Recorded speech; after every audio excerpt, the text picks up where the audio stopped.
Welcome, everyone, to episode number 32 of the Lift Free and Diet Hard podcast. I'm your host, Andrew Coates, and I hope you can hear the smile on my voice because I've got a really close friend I adore. Sivan Fagan is joining me. She's back. Sivan was on in an old episode with me and when Dean was still my co-host. And if you're not familiar with Sivan, because Sivan has this stubborn determination not to build social media, and I think she's actually a wonderful role model for people in that regard. But she is a writer for Self Magazine. She's really been putting out a lot of stuff for Self. She's also written for bodybuilding.com and Teen Nation. Sivan, it's wonderful to see you. Thank you. Thank you for having me. Good to see you. It's great to see you. Let's start with what you have been up to most recently and focused on. I know that one of the things we talked about off air was your focus on transitioning more and more this past year into online training, despite the fact that you were making a lot of money training in-person clients. Yeah. Well, it's mostly because I was forced to do it because of COVID. So, when COVID started, it's been a year, right? A year ago, this month, a year ago, I basically transitioned everyone to an online format. Basically, I emailed when the second we were in a lockdown here in Maryland. I emailed everyone and said, hey, this is the situation. Whoever wants to join me and basically train online, let me know. And basically they all did. So it's amazing. And we kind of stuck to it for now, obviously, because, some people are still fearful, from the virus and all that. And honestly, for most of them, it's more about conveniency. And they get literally the same workouts, they get the same benefits, but all of them, I do have a background of, a history of, in person. And that's probably a testament to the strength of the relationship you have with them. Absolutely. And so everybody's going to be in a different circumstance. I'm in Edmonton, Alberta, and Alberta was moderate in its approach to this stuff. You're in Baltimore, Maryland, which I presume is probably a bit more aggressive. Oh, God, yeah. Get anyone who's in a major dense urban center, and this was a bigger problem and a greater danger, greater threat. So anyone who's in, Manhattan or Los Angeles or downtown Seattle or any of these other similar cities where things were really out of control, then, you probably were forced into this situation for a longer time period. And I know that the people who successfully adapted probably had to have a major shift online. And not everybody is going to go back to the way it was. I love in-person training, and I was able to actually in-person train virtually the entire time, despite the closure of our gyms at a home studio. And, Wait, what do you mean home studio? Why did you have to close your home studio? I was able to keep my home studio open. Yeah. Within maybe a gray area. So anyone listening probably kind of understands what I'm talking about. But, some of my clients loved the ability to continue through the difficult times. Some have basically very clear that it's saved their mental health throughout it all. But I was fortunate to have the resources, the space, and get the equipment quickly to be able to run a home studio. And so what I do now is, now that Evolve is back open again, I do my weekday daytime, about 10 to 4 in the afternoon at Evolve. And then if I have evening clients, the 5 to 9 window, I work a lot of hours and some weekends. And then I will work out of my home. And it gives me more time here with Ozzy and in my own home. For a long time there, I felt like, I'm working this hard and I'm never home to enjoy my home. So I've been enjoying the balance. But back to, of course, the online side of things, I guess, what are your thoughts on the future of your career? What you want to do with it, if you want to stay entirely online, and any philosophy you have around, trainers approaching online. I know we had talked a little bit about, the challenge around new trainers also doing online work, and your thoughts there. Right. I think for me personally,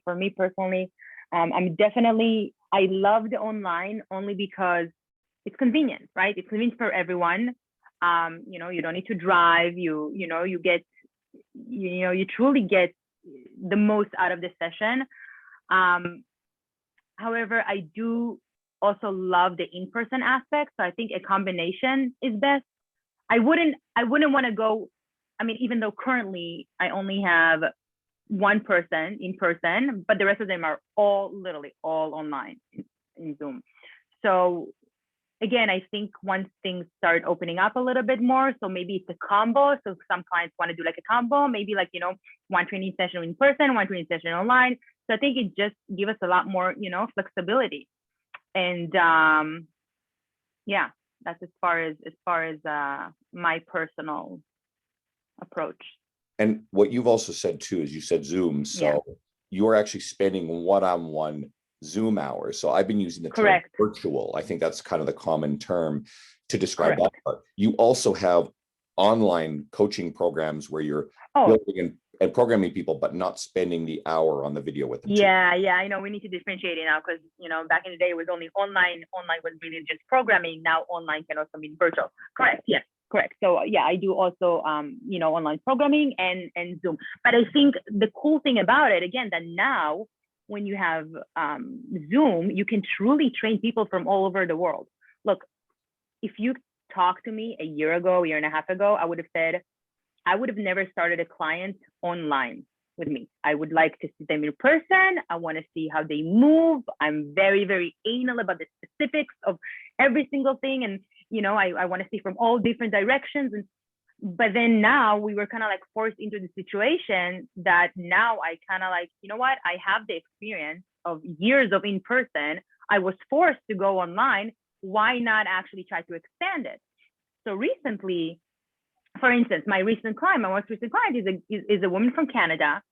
And I work with her sister in Maryland, in Baltimore online. But she said, hey, I want to purchase my sister, a 3-month package with you and see, what you can help her, blah, blah, blah. And it's amazing. So again, I think that it allowed a lot more. We have now as personal trainers, we have a lot more reach and a lot more flexibility. Is it amazing to sit on your butt or walk around in circles when you train? No, it's not. Trust me. I definitely love the in-person interaction. So I think a combo, is the best, honestly. And I think you raise an important point there too, that I personally can't do, is just hours upon hours sitting I know on the screen, right? Because I find that really challenging. So I do like the in-person stuff. And I think, again, it varies by geography. It varies by your desires. I think there are people who will really love being remote 100%. And I think there are people that will always crave the gym floor. 100%. 100%. Yeah. I think it depends on personality. Correct. And and again, like I said, like a lot of my clients were like, actually, like, we're loving it. Like, we're seeing the same. And even, even after 3 months in lockdown, we went back to the gym and my client is like, oh my God, I didn't lose any strength. I'm like, of course you didn't, because you actually did the work in the lockdown. You didn't just, you continue. Maybe you didn't have access to heavy weights, but you still did, you still kept up the intensity, you kept up the volume, So again, I think it just allowed, a lot more flexibility. And especially, especially as trainers, if we ever want to relocate, if we ever want to go somewhere and, even like kind of like a mini vacation and still want to make some money, because obviously, of course, majority of our livelihood, obviously maybe you have passive income a little bit, but majority of our livelihood is, pay by hour, right? If we don't work, we don't make money. Simple as that. So I think it allows us to have a lot more flexibility, and also the clients. If the clients want to go on a vacation, I've had many clients that went on a vacation and I trained them. And it was amazing. It's awesome. And I think, again, you keep up the consistency. And I think with clients, people love it. People love consistency. People love routine, especially when it comes to working out. And it just like, if you work with people that truly do, I think, appreciate what you do and see the benefits, then it will be an ongoing thing. Does that make sense? Absolutely. The thing about relocating, I think, is important too. And, I don't know if anyone listening has been forced to move. I know there's a lot of people in the industry who have left some of the jurisdictions that probably either due to urban density or just, I'm going to say it, terrible political mismanagement of this whole thing. And right. I will single out California on that one, and their governor and how he's dealt with this. Having your gym closed for an entire year is really quite astonishing. So I can understand why someone, there are many people I know who've done this, who've decided, I'm leaving California, and they're moving to other places where, maybe the approach to this has been a bit more reasonable, more moderate. Alberta has been fairly moderate in how it's dealt with it. And it Okay. depends. I think anybody who's been in Toronto has, spent a lot of time with the gyms closed, and they found it pretty rough. Whereas a lot of Western Canada, like even British Columbia, they actually did a really good job with this whole thing. But again, I don't want to venture into political stuff because, that gets really contentious. But it is a factor in the future. If you live somewhere that you are worried whether or not they're going to shut your physical facility down again, or let's say you live in a small condo and you don't have the space like I do with an entire basement to put a squat rack and a cable tower and all these other sort of things in there, then you actually kind of have to think about this stuff for your long-term ability to do your job, right? But you know what? It makes you such a much better trainer. I think I became so much better because I guess when you're online, maybe you try and I think you're kind of, I guess, trying to compensate that you're not in person with them, and you're trying to bring a lot of value to the session, even though you're not physically with them. So you're hyper. I feel like I'm much more focused in the sessions, even though I was focused before, but now I'm like, much more focused, I think. And I think also just by, okay, so, you're telling a client, you're saying, do whatever, do an exercise, but then you have to think, okay, cool. So it looks good from here. Show me a side view, show me a back view. So my clients, and they already know it. And I think, again, it's just, I think it does make you a better trainer, assuming you have the years under your belt in person. So let's go there, right? Big emphasis on that. You feel very strongly that, you can't just be that day one trainer who starts online with the in-person experience. As we talked Absolutely not. So I've got an article they wrote for True Coach several months ago where, we also get this blanket statement that you see sometimes from people who've been around the industry a long time, is saying you must train a minimum of 5 years in person before you can train online. Now that's bullshit. Yeah, I think it's bullshit. It's gatekeeper bullshit. It's the way it always was. I think even a lot of people who said this kind of stuff, and the person who did quote this is someone I like a lot. I won't say who, but it's someone I have a ton of respect for, but it's someone who also tends to blunt, sensational statements to get reactions on social media as well. But it's a smart person. Okay. So who it is irrelevant. But we've seen the world change. And one of the arguments I made is, let's say you have a trainer in a commercial gym who's worked for a total of 6 months, but they've got their clientele, they built it up a little bit, the clients really like them. And let's say their gym got closed. Does that person not have the right to do Zoom training, which I think of virtual training is a little different than online, right? You still have that, that relationship with virtually everything except for spotting them. You can't do that. But does that person suddenly not have the right to maintain their livelihood, support the client who likes them that they know really well? So I don't think there's an arbitrary cutoff, and anyone who makes such statements, I think, is a little misguided. And then the last thing I'll say before I'll let you just go with it is I believe that going forward, newer trainers will learn online concurrently and gain that experience as they do in-person training, because of just the nature of the world. It's changed, the social media, the proliferation of platforms like True Coach, like Trainerize, and people like Jonathan Goodman and the PTC and the Online Trainer Academy teaching these skills versus trainers just having to learn them from a core community that always did it. I'm going to cut you off for a second. Is this certification, do they teach? I never actually looked into it. Do they teach essentially virtual training? What is the online training? Is it more programming, or is it actually it's trainers who want to do virtual training with people, with clients? Unless they've added anything in the latest update, there's nothing specific about the virtual side of stuff. It really is about both learning the skills and even that, not so much like the technical skills of how to program a squat versus a Romanian, that stuff. It's not about that stuff, because we should bloody well have those skills. Right, absolutely. It's about how to build a business, how to market the business, how to develop the business and be successful with that, but also a lot of the critical human interactive things that transcend online into in-person skills that will simply make you better at taking care of a client no matter the venue. So it's a good program. I've done it. I like it. Okay, cool. So your thoughts? My thoughts. Okay, I think that there's definitely, okay, there's not a cutoff for sure, but I think there's definitely an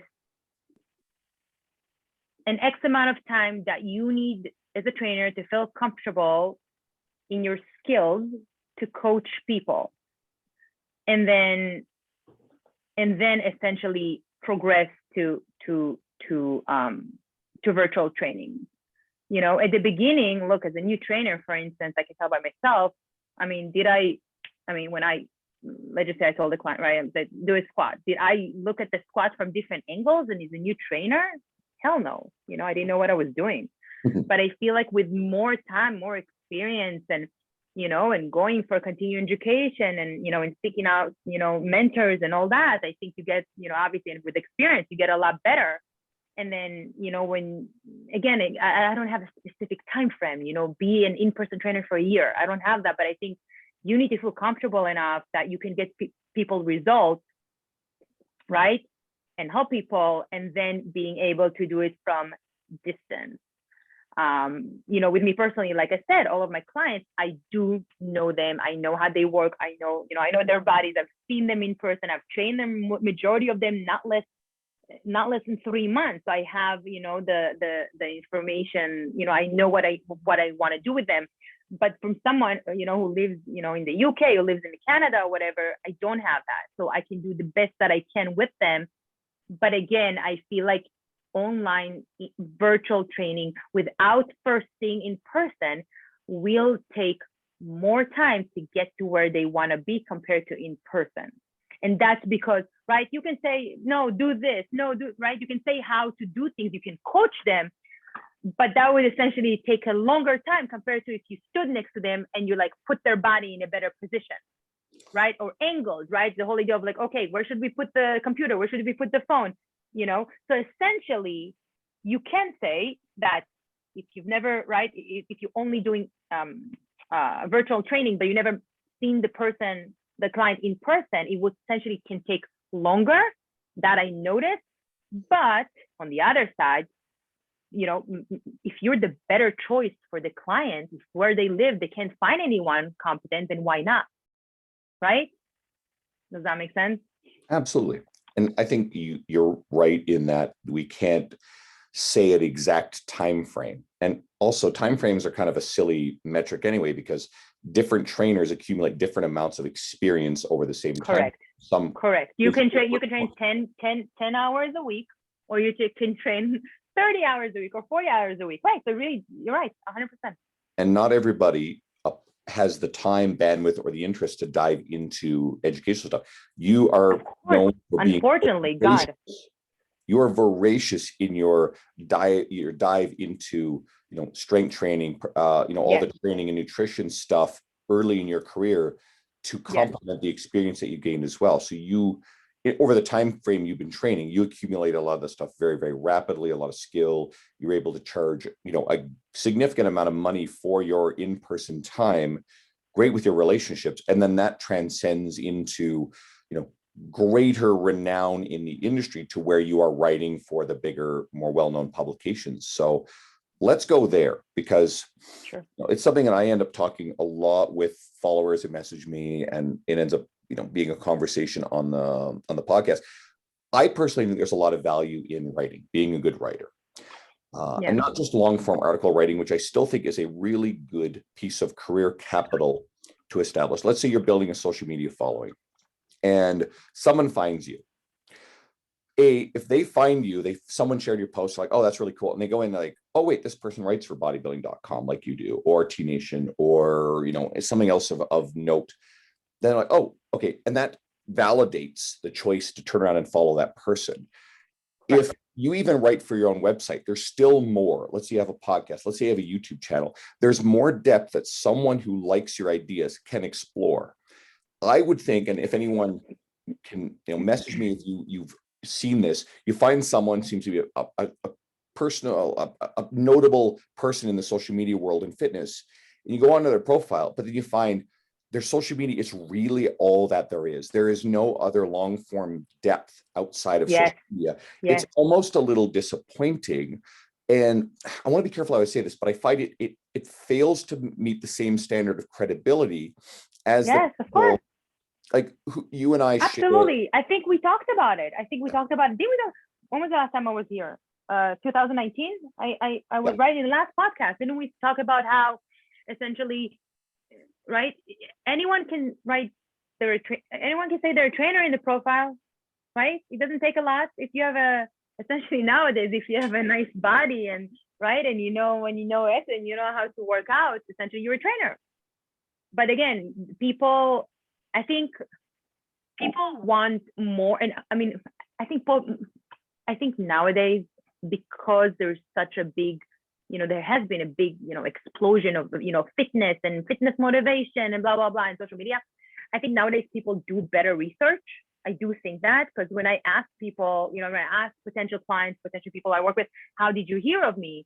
They're like, oh, I saw a workout I saw a workout that you wrote for self, or like, I was in a group. One of my clients found me in a Facebook group, and he asked, if any trainers in Baltimore for people who are, above 50, and he's like, and people recommended you, and I have no idea, right? So I think it's a matter of, like I told you last time, I think it's a matter of putting out good content that can really help people. And the way that I do it is from working with people. Like anything that I write, anything that I share, I think it's from my own conversations with clients and past experience. I try to gather my thoughts to go into that. One thing I was going to say was, some of the people that you and I have learned a lot from, we would, count as shared influences. I think Tony Gentilcore is an example. Brad Schoenfeld's a good one. Tony's amazing. Yeah. Tony's great. So let's use Tony as an example. What does Tony do? Tony has been writing his own blog and for T Nation and other major publications for a long time. I think if you went on Tony's website, you'd probably see 10, 15 different as seen on, right? So he's known as a prolific writer. We were talking recently, and he sort of laments the fact that now he's got Juliet, his little boy. He's not been able to dive into that as much, right? He misses those days where he was writing more. Tony was a part owner of Cressy Sports Performance, and in more that's how I heard of him. Right. In 2009, the first people in the strength and fitness and conditioning world that I really followed was Cressy. Right. And Gentilcore. That's how 2009, before I even got certified, just when I was like just lifting weights, and kind of like figuring out what I want to do with my life. And it perfectly illustrates our point is, we find all these people that have been major influences of ours, and they had a volume, a library of what I term career capital to dive into and explore. I mean, some of the other people I really like, I love Mike Israel's work. What does Mike Israel have? Sure, he's got a big company in Renaissance Periodization with his team, him and Nick Shaw and the rest of them. And then they also have a lot of books. I just ordered one of them. I can't wait to start diving into that. There is a mountain of YouTube video stuff. Mike is really, really good audio video because he's entertaining, he's funny, he's intelligent. So you can dive into that. That's a rabbit hole that you may never come out of. There's so much stuff there. So, that can also seem daunting to someone who's just starting out. Well, how do I compete with that?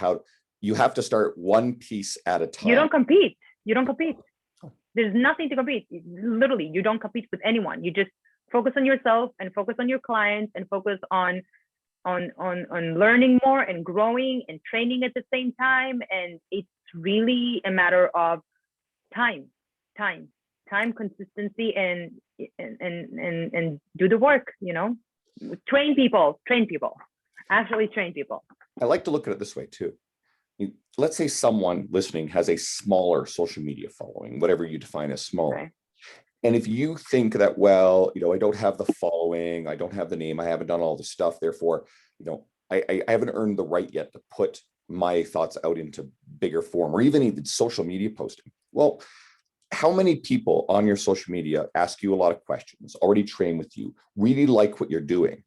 And maybe they know who Tony Gentilcore is or Mike Israel is, but you're their go-to. If you fail to take your experience and knowledge, your unique capability, and put more of it out there to serve those people, you are letting those people down. And especially if you're worried about the approval of people who don't matter, that someone would criticize what you're doing. Oh, of course. You would be pandering to someone who is not helping you, not your supporter, and failing to help the person that matters most, who's the person that really loves what you're doing. And no matter how big or small your social media following is, you have people that will hang on everything that you do. You are their go-to. So Right. serve those people. Of course, absolutely. And again, I think it's kind of like when you're in social media, it's kind of like it's a bubble. You know, it's not real world. So essentially, whatever you put out there, there is gonna be someone that you can help, even though you've seen, you know, the same content essentially over and over and over again. Don't think that just because, you know, you saw 10 different people post about the same thing that you're going to be the 11th person, and then people are going to dismiss you or not pay attention or whatever. There's always someone you can help, and someone, even there are a lot of people also that are quiet. They might not be, you know, very you know, they might not provide you with feedback or whatever, but you know, on your content, but they're quiet, and then one day they're like, hey, I've been following you for 5 years, I'd like to train with you. You know how many times literally, I just had a girl literally this morning like, hey, I'm from Canada. I've been following you for 3 years. I think you said 2 or 3 years. I love what you do. Hey, I wanna know more about how I can work with you. So it's all like a lot of times this quiet people that kind of like follow you, and then you know when time is right, then you know, yeah, you're their go-to. You're right. And I'm smiling because that's happened to me numerous times over the years. At first with Facebook, over the years with someone who I, you know, worked a past job with, who never comments or anything I ever post. And all of a sudden I get a message going, hey, you know, I love this stuff that you're doing. Can I talk to you about training? Same exact experience. Everyone listening who has had a consistent time frame on social media has had that. So remember that. It's a good reason to continue to be active on all your forms of media, because you can't predict when those rewards will happen. Unfortunately, it's like playing a fucking slot machine, and you never know when you're going to win, but you've got to keep playing. Just don't actually gamble. 100%. 100%. Yeah. Now, yeah. And I think what I was going to say, I forgot. I was going to say something and I forget. What I wanted to get back to me. What I wanted to go dive into is how specifically you, I guess, approach learning the skill of writing, and how you went about attacking your writing and getting on a major publication. Because, and you said this, I believe, on the last podcast, anyone who doesn't know you, English is your second language. They probably hear this. Can you tell? Just kidding. Israeli accent, right? Yeah. As anyone doesn't know, you grew up in Israel, and you learned, how old were you when you learned to speak English? About 20? I came here in 2008. I am 33. Do the math. There you go. So how did you get on all these publications and craft and hone your writing over the years, especially where you're writing in your second language? Yeah. Honestly, I think, I mean, I went to school, so I had to learn, right, how to communicate. When I first started school, I dropped out because my English was so bad. But, you know, I pushed through it, and I got my degree, my exercise science degree. And I think that gave me a lot of confidence in my abilities to write. I'm not the greatest writer, but I am extremely passionate about what I do. That's what I think it is. And, you know, I think I can always do better. But again, it's a matter of being passionate, knowing your shit, and then, you know, go after it and really just, you know, put yourself out there. And, you know, for instance, bodybuilding.com, you know, the editor, I kept posting on Facebook, and the editor said me, hey, by the way, like, I love your feed. Like, you want to, like, I really appreciate your feed. Like, I love your posts and all that. So that's, you know, again, I think it's about, you never know where you get the opportunity, and it's a matter of just, you know, keep up creating content, you know, keep learning, and you never know when you get the opportunity. But I do think you should also push for it, right? Meaning, like, if you want to write for someone, then, you know, email them, ask them, hey, can I write for you? Here's a sample. Or connections. So, you know, like you said with bodybuilding.com, it's really about, again, it's about, you know, how much you want it and how much you're willing to fight for it and actually get to where you want to be. And what you mentioned about the connections. So by the time this episode is released, I'm not sure if it'll be published, and I always keep these things a secret until they're official, but I've been paid and I signed the documents on the contract. So I'll have my first article published on bodybuilding.com. And set out, and that's a big deal. Bodybuilding.com is a big deal. So I'm excited about that. I know. I always guard any publications that I have coming up until they're released. I have something else where a big media company in the fitness world has reached out to me, and we've talked, and I've agreed to write for them ongoing. We haven't started just yet. We're in the discussion phase of ideas, but I will not really reveal who they are until the time comes. Sort of gather my thoughts here too, because I had a little bit more on this, but the connection side. So I sat down at the end of December and I made a bunch of goals for this year. And I've been writing for T Nation for a little over 2 years. You've been published on there. I've written for True Coach for a while, but I didn't want to stay committed to a monthly article at True Coach. So I loved it as a venue, but I moved on from it. And I try to write some stuff for my own website. I'm actually terrible at keeping up. I know, I'm so bad at it. I want to, but then like, I already sent them my articles. I shouldn't publish it on my website. So I know. It's a nice problem to have when you have other commitments where you can't get enough on your own website. So I know, I agree. But I set the goal of I wanted to write for 2 new major publications this year. And just by happenstance, Jonathan Goodman and I got talking about a concept that he liked that I put on social media, and that turned into an article where it's now been published on the PTDC, which is a very reputable thing in our world. So I love that. Right. I will, I'll have some ongoing stuff periodically with those guys. And then, so John and I were again talking, and he knew about this plan. So he's like, well, why don't I introduce you to the editor of bodybuilding.com, Nick? And my plan was, once I had a little bit of time, I was going to actually talk to you because you're so connected. Yeah. And I was going to say, of course, let's talk about, me approaching these guys. But John already took care of it. I also have a connection through Muscle and Fitness Magazine. Now, I've never published for them. They've actually shared my work on their social media feed. And one of their previous editors had reached out to me last year about writing for them, but then they were sold and the editorial team changed over. So, I didn't follow up with that, and I don't have the bandwidth right now, but I used to buy supplements from them. I used to have their magazine as a subscription, right? But I have a friend who used to write for them, and after they put one of my posts literally on the face of their wall on their social media feed, I talked to my friend and I said, hey, blah, blah, blah. And because I had the writing chops and the credibility of writing for these other publications, my friend is like, here, contact this editor, drop my name. And it's just something I haven't even had the time to follow up on because it's just too much at a certain point. So I'll follow up with these things as we go, but your relationships, your network, you still have to do the work. And I always encourage 100%. And I think also when it comes down to like being published in the media and all that, like I think it's also a matter of obviously like do the work, give 110%, and always be like very appreciative. Like for instance, like with self, like I did not expect that at all. Like I thought I was just going to contribute to one article or 2 articles or whatever, but then it's an ongoing thing. And then now because of self, so, I got 3 other women for self that contacted me for content for that. And then health.com 3 times already. So again, I think it's a, if you truly, if you do the work and you're appreciative and you're like, and you really want to bring value, I think people see that, and then they trust you and they trust your work, and they want to help you. That's what I think. So tell us more about the experience of getting into Self Magazine and elaborate a bit more on the ongoing importance of that.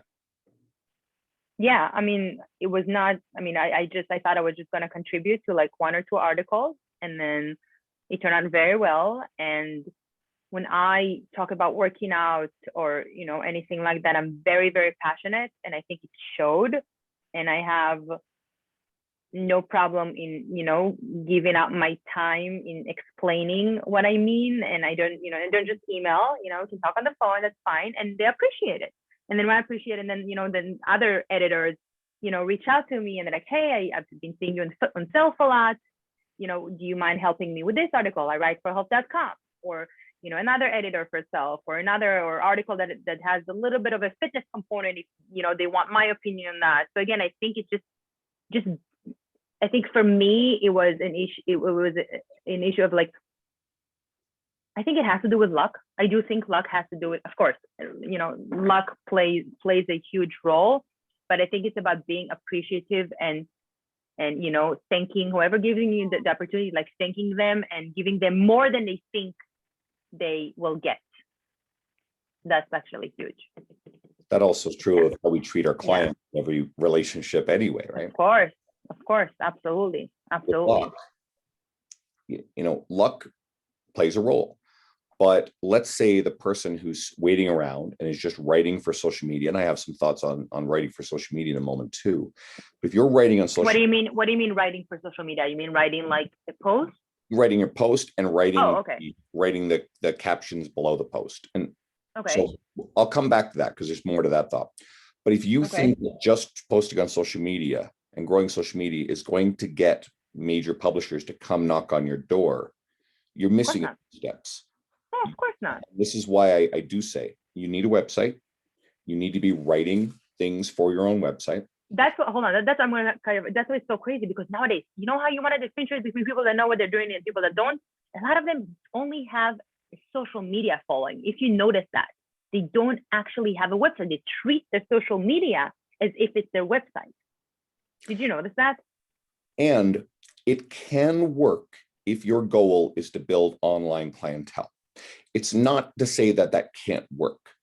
However, I don't think it can work as much, because again, you're giving you're putting out posts, but then what do we know about you? What do we know about your testimonials? What do we know about your credentials? Right? I think like when you go to someone's website, you kind of like, in a way, I guess, enter their house. I don't know how to explain it, right? Like, meaning you have the about, you have testimonials, you have the blog. I think a website is a truly place where people, it's like your what's the word? The card when you hand to people, when you meet them, business card, business card. So yeah, I think it's truly important. I do think it's important to have a website. And we will see people who just only have social media who do attract online clientele. And that seems to be a new model. You're right. If you want greater depth, and I think grander industry success to grow beyond that, I think you need more. But there are people who are doing okay. And some in our quarter complain about some of those people because they tend to think of those as the quote influencer types who are not as qualified, who are doing a shallower job with their programming in larger numbers. But it doesn't necessarily mean, why? If you have a huge following, then you don't know what you're talking about? Well, some people tend to look at it that way. And I agree with you. It's not an automatic thing. But the main point I have there is, let's not worry about what those people are doing, and it's my social media post that I put up today as of the day of recording. It's like, if you get caught up in what someone else is doing with their social media feed, then you're immediately thinking in terms of external locus of control instead of what you can do to control your own efforts, your own outcomes. And yeah, it's a slow, process that doesn't have any obvious reward at specific junctures to your amount of time or effort. It's unexpected. Right? But if you are just caught up in, this person is a influencer and they show their ass too much. Okay, cool. We know that stuff goes on out there in the industry. Right. But that shit isn't affecting you. It's not at all affecting you. And I don't think you should ever compare yourself, because again, also like, you should never compare yourself, because that will also just put you in such a bad negative mindset. But also, like, you don't know what's going on behind closed doors. You know what I mean? Like, you do you. And that's how I look at it. Yeah, and we have people in our industry who have very successful social media followings, who also have the career capital to back themselves up, and they're very capable people. Jordan Syatt is a wonderful example of that. Huge social media. Jordan is amazing, yes. And yet he's been writing articles for forever. He started out, I think, in the industry. He was in the industry as a teenager. And I know his article, he was spending time, he's told the story numerous times, that he didn't really like, school, like university. So he would spend a lot of his time working on his website, training people, writing articles for that sort of stuff. And very early on, he's trying to sound like Eric Cressey, or to impress Eric Cressey. He's open about, well, that was a mistake, not speaking in the general language of the end user. But he was still doing the work then. He's been very successful on YouTube and video content. He's got 2 podcasts that are active. He's had other podcasts in the past. So he's been involved in a lot of different long form pieces of career capital, which has allowed him then to turn around and also figure out social media, and blew up his social media at a really critical juncture. But his social media success does not take away from or mask all the other things that he's done. Of course, he's been around for a long time. Yeah, of course, Jordan. Of course, yeah, he's been writing articles for years. You know, I remember he told me that he used to he entered at Cressy, so he's been in the industry for a while, and yeah, it's amazing what he's doing now with his social media and his career and all that. Yeah, Jordan is fucking amazing. And this is sort of funny because as much of a friend as I consider Jordan, how great he's been, and multiple appearances on the podcast, and you as well, I have not met either of you in person, despite we had planned to be at the Kansas City Fitness Summit last year. Of course,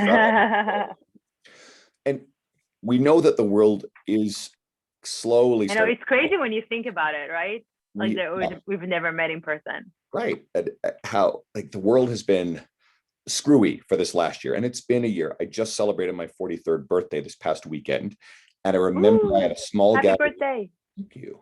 I had a small gathering of friends last year for my birthday. About half wouldn't come because things were escalating, and then the following Tuesday the gyms were announced closed here, and it was at my birthday having drinks with a couple of friends that I realized, like, I need to put together a home gym now because they're going to shut the gym.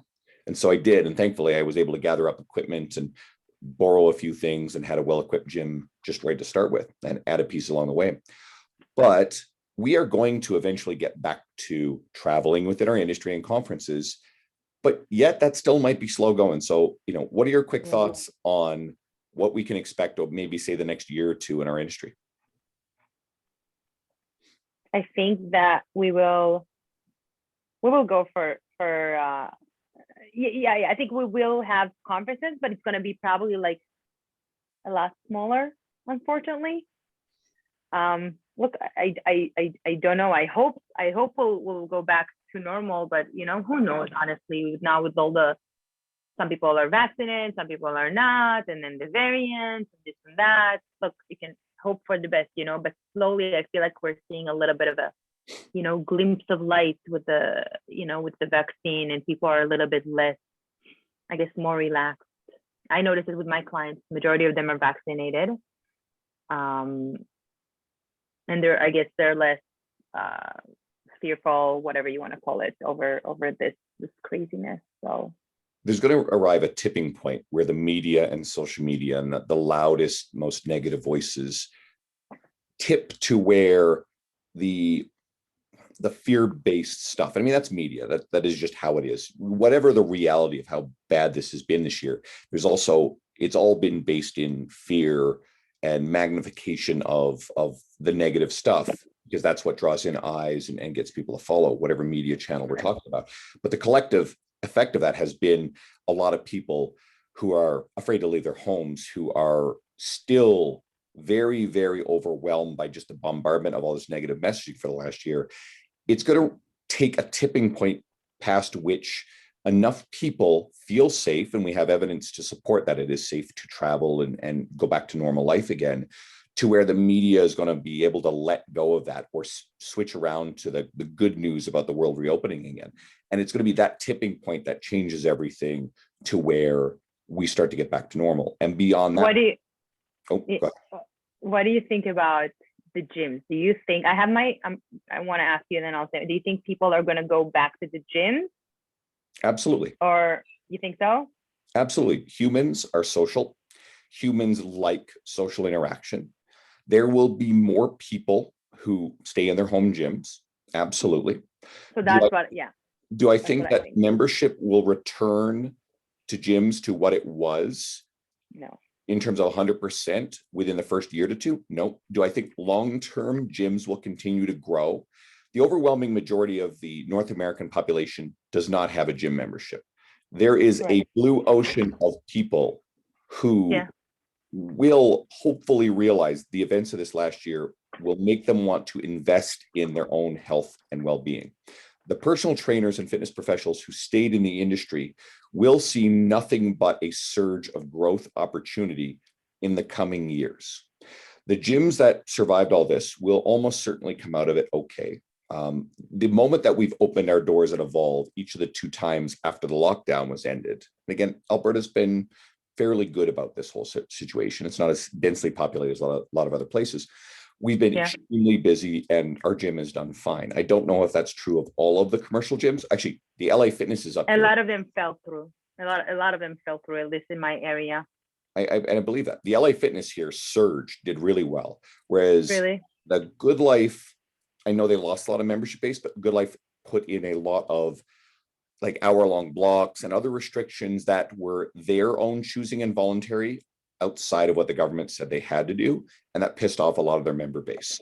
So we'll see what kind of happens with those entities. But I still think that the industry is in a really strong position to grow going forward. And any personal trainer who has held on and managed to get through this year, like you alluded to, you've got a more abundant and broad and flexible array of skills now than ever before. You adapted to the situation. So there's nothing that will knock you out of this industry, let alone something like an asteroid hitting the earth, in which case we're all fucked anyway. So a bigger problem. I think we have a lot more opportunity now. I mean, as trainers, God, we have a lot more opportunity now, and we can really truly diversify our income. And I think, okay, so regarding my question, I think that a lot of people, who's going to be very successful? People, this is my opinion, people that don't work for a gym, people that work for themselves and go to the client's house. In-home training is gonna really be amazing. I think that people really love the whole idea of training in their house, not paying overhead, having access to weight, having the person come to you. I think that's really, that's really gonna bloom. I do. You were already doing that beforehand. So correct. That's my business. The model was in-home training. I drive to you unless you want to come to a gym, and in that case, I was a contractor. I'm a contractor. So I have some thoughts, but I want to hear yours first because you've done it. Sure. What are the keys to doing that well? What do trainers need? What are the keys to doing an in-home personal training model where you go to them doing it well? What are the keys to doing it well? Well, all the skills that you need in a gym, except for basically help them understand or explain that you don't need to be in a big gym setting. You don't have to have all those, all the fancy equipment to get a good workout and to progress. Obviously, it depends on the individual, but body weight and some, essentially lightish weights anywhere between 5 to 25 can be quite effective. You'll be surprised. I think especially as a trainer, for me specifically, it made me a lot more creative, in training people, just because we don't have a lot of, access to equipment. And I think all the skills that you need in a gym setting is the same thing. Just, if you do want to succeed in the in-person realm, I think it's in the in-home realm. I think since you don't have, people don't see you at a gym and know that you're a trainer and want to hire you. You don't have that access, to a lot of people. I think that's when word of mouth is huge. It's so important. Everyone who I work with is always a friend. It's always, and you know what, honestly, the biggest compliment for me was when almost every client of mine, unless the partner said, no, I really don't want to do it, everyone said, hey, I'm working with Sivan. I want you to start working with Sivan. Mm-hmm. Literally. So that's huge. I can't tell you how many couples I train, not together, separately, but because they don't, but how many like husbands and wives I train. So, and yeah, I think it's when it comes to that, it's a word of mouth, and and do a good work, do good work. Here's a couple of practical implications too that you're going to immediately agree with.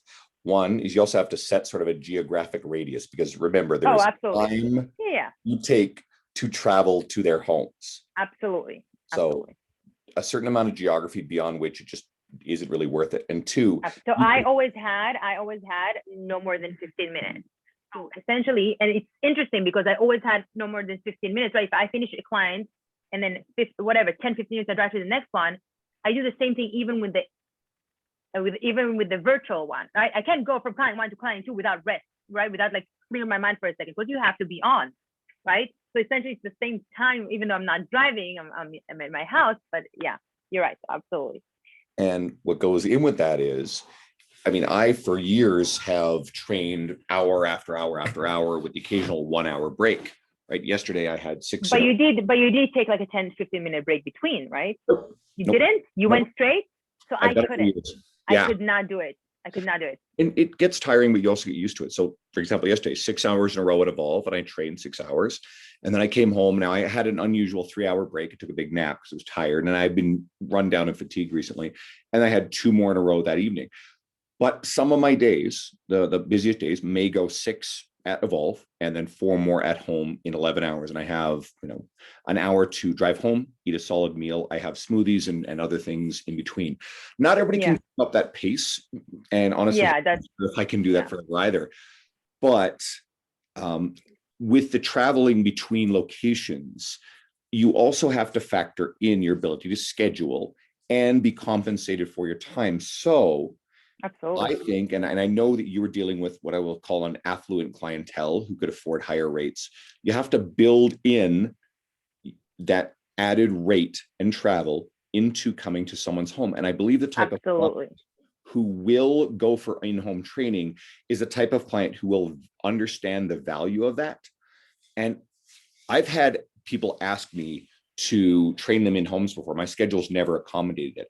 And the way I would always deflect it, I would say, the travel time on either side of that, I would need to be compensated for. So I would need to charge, in this example, double my hourly rate. Correct. Worth it. Absolutely. And here's a danger as well. You also do need to make sure that you're investing in clients who are, you have to do the work to earn the long-term relationship. But if you have a client who you're training 3 times a week in their home, because of the difficulty of having adjacent people, let's say I go into a gym in the evening and I train 6 to 9, 3 hours in a row. And then you go into homes and then maybe you can only do 2 clients in that same time frame. Let's say you're paid extra for the time you can't train. But if you then lose that client, it actually is harder at a bigger hit on your income than if you lost one of your in-person clients, because you have to fill that back in. So you do have. Wait, what do you mean? Wait, I don't understand the difference. What do you mean? What's the difference? Let's say you're charging $100 an hour 3 times a week for an evening slot, right? Cool. And let's say with the same amount of time, because of the travel, you could train 2 in-person clients for $75 a person back to back. So if you lose the in-person, the traveling into their home client, you lost not only the $300 a week from that client, but because you couldn't fill the adjacent time slot because of the travel, you don't have the income from the adjacent time slot. If I have an in-person client 3 times a week in the gym and 2 of them in a row, and I lose one of them, I still have the other time slots income. So I'm still making $225 a week instead of the $450. Right, but you make sure you charge a lot more than that. Yeah, exactly. Yeah. Right. In my example. But so you really want to make sure that you have really strong relationships and you have enough people. I think I told you that last time, that like when I train people, they sign a 12-week, I was going to say 12-week contract. And it's rare that people say after 12 months that they want to stop. Perfect. But again, like I go for, I don't travel more than 20 minutes to a person, and it's always no more than 15 minutes of driving between clients. So I don't lose that much time because I do charge, I'm considered extremely expensive. I'm not going to say the specifics, but I'm considered extremely expensive in my area. But again, I target the more affluent community. So. Perfect. There's the opportunity. So I hope someone considers that as something that they could possibly do. So I think that was really helpful. It's always great to talk with you. So let's make sure people Likewise. know where to find you. Yeah, so Instagram, Sivan Fagan Fitness, my website, sivanfaganfitness.com, and Facebook, Sivan Fagan Fitness, or Strong with Sivan. I don't even remember. What is your Instagram? Let me just double check this thing, because is it Strong with Sivan? I don't know. I think it's like it's Sivan Fagan Fitness, but then if you write Strong with Sivan, it's still gonna come up because I changed the name. But you know how when you first log into Instagram, it stays, the original name stays like that. So I don't know. It's I don't know. I found it. So it's Sivan, SIVAN _Fagan, Oh, okay. FAGAN Thank you. _ fitness, because I don't want anyone to miss out on you, right? So Thank you. for someone who could have a much larger following than you already do. So guys, go check out Sivan, please. She's Thank wonderful, got a lot of really great stuff. And especially, the guys, you're going to learn a lot from her, but female coaches especially, go check out the self stuff you're doing, because your self articles are really practical, basic, actionable stuff that serves the people who might be interested in home training. It's very specifically targeted towards the type of person you Yes. train anyway. And there's a lesson in that. If you're going out of your way to create like this innovative, elaborate, new philosophical stuff, then maybe you're missing out on the actual point of doing it in the first place, which is creating really useful shit. Someone's going to read your stuff and go, okay, this applies to me. I want to go hire her. Right. Yeah, they're very good with targeting, obviously specifically women, but very specific, age range and all that. And I think, they do it based on what they see that is searched online. And so it's what they call SEO.